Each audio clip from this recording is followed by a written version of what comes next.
RTI Live News. Ask for right.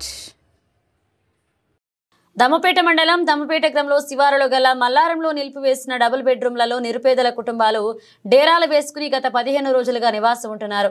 వాటి మీద revenue వారు ఖాళీ చేయించాలని పోలీసు వారి సహకారంతో ఖాళీ చేయించారు.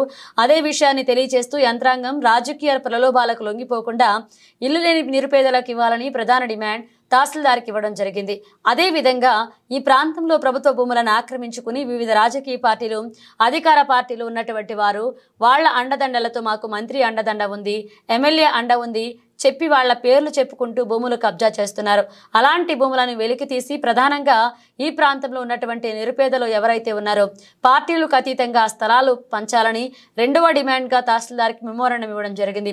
అలాగే కాంగ్రెస్ ప్రభుత్వం ఏదైతే చెబుతుందో ఈ నెల 20వ తారీఖు నుంచి ఇందిరమ్మ ఇళ్లు ఇస్తామని చెబుతుంది. ఆ 6 గ్యారంటీలు అమలు చేయాలని సిపిఐ ఎంఎల్ మాసలైన నాయకులు డిమాండ్ చేస్తున్నారు. ఈ కార్యక్రమంలో అమలపూడి రాము, ప్రభాకర్, కోడూరి వీరబాబు, రక్కాల అనిల్ కుమార్, జున్నూరి నాగరాజు, దుర్గా, అక్క, జుంజునూరి ముక్తేశ్వరి, గంగాధర, నాగమణి, జగదీష్, సుజాత పాల్గొన్నారు.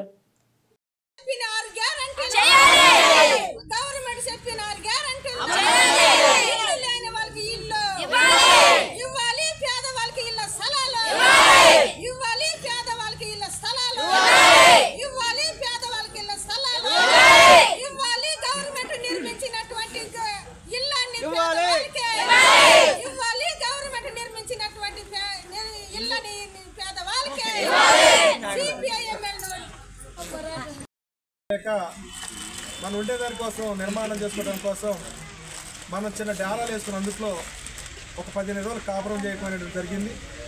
వాటి మీద రెవెన్యూ వారు వాటిని ఖాళీ చేయించాలని చెప్పేసి పోలీసు వారితో వచ్చేసి వాటిని ఖాళీ చేయించారు.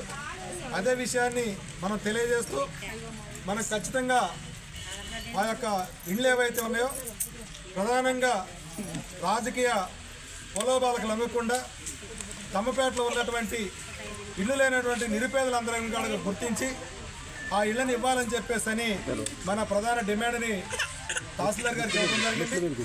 అదేవిధంగా ఈ ప్రాంతంలో అనేక ప్రభుత్వ భూముల్ని ఇక్కడ ఉన్నటువంటి వివిధ పార్టీల రాజకీయ పార్టీలు అధికార పార్టీలో ఉన్నటువంటి వాళ్ళు వాళ్ళ అండదండలతోటి మాకు మంత్రి అండ ఉన్నది, మాకు ఎమ్మెల్యే అండ ఉండదని చెప్పేసి వాళ్ళ పేర్లు చెప్పుకుంటూ అనేక భూముల్ని కబ్జా చేసినటువంటి పరిస్థితిగా కూడా మనకు తెలుసు. అట్లాంటి భూములుగా కూడా వెలికి తీసి ప్రధానంగా ఈ మండలంలో ఉన్నటువంటి ప్రధానంగా ఈ టౌన్లో ఉన్నటువంటి నిరుపేదలు ఎవరైతే ఉన్నారో పార్టీలకు అతీతంగా ఇల్లు లేని ప్రతి ఒక్కరిగా కూడా ఆ స్థలాలను పంచాలని చెప్పేసి మనం రెండో డిమాండ్గా మనం తహసీల్దార్ గారికి ఇవ్వడం జరిగింది.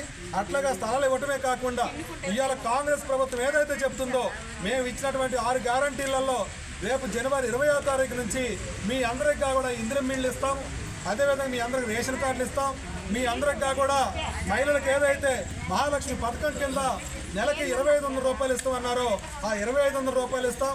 అట్లాగే వ్యవసాయ కార్మికులకి ఖచ్చితంగా మేము 12,000 రూపాయలు ఇస్తాము.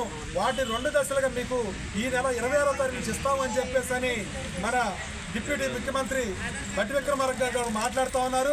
అట్లా అందరికీ కూడా ఇక్కడ రాజకీయ పార్టీలకి ప్రలోభాలకు లొంగకుండా నిజమైనటువంటి లబ్ధిదారులందరికీ కూడా వాటిని అందించే విధంగా మీరు చర్యలు తీసుకోవాలని చెప్పేసిగా కూడా 3వ డిమాండ్గా మనం తహసీల్దార్ గారిగా కూడా ఇవ్వటం అనేటువంటి జరిగింది.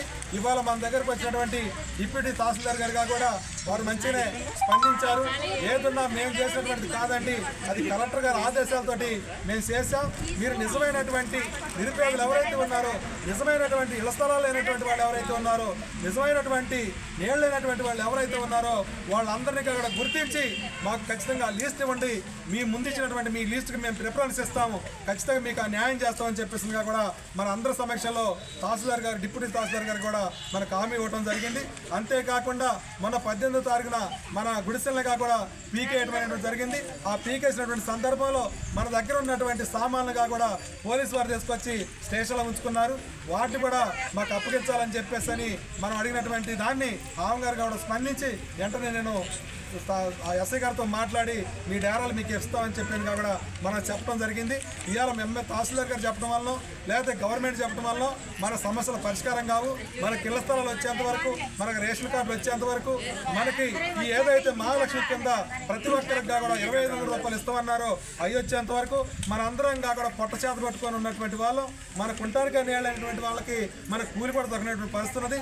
మనం అందరం కూడా కూలీలం కాబట్టి ఈ కూలీలందరం కూడా గుర్తించి ఏదైతే ప్రభుత్వం 12,000 రూపాయల ఇందిరమ్మ జీవన భృతి ఇస్తామని చెప్పేసి అన్నారో ఆ జీవన భృతిగా కూడా మనకు వర్తింపు చేసేంత వరకు కూడా మనం ఖచ్చితంగా కొట్లాడి పోరాడితేనే అది మనకు సాధ్యమైనటువంటిది. మీరందరూ కూడా గుర్తుపెట్టుకొని మన పార్టీ ఏ కార్యక్రమానికి పిలిపించినా మీరందరూ కూడా మన కోరిక, మన డిమాండ్స్ అన్ని కూడా నెరవేరేంత వరకు కూడా మీరందరూ ఈ పోరాటంలో పాల్గొని మన పార్టీ కార్యక్రమాలు విజయవంతం చేయాలని చెప్పేసి మీ అందరికీ కూడా తెలియజేస్తూ ఈ కార్యక్రమాన్ని ఇంతటితో ముగిస్తా ఉన్నాను.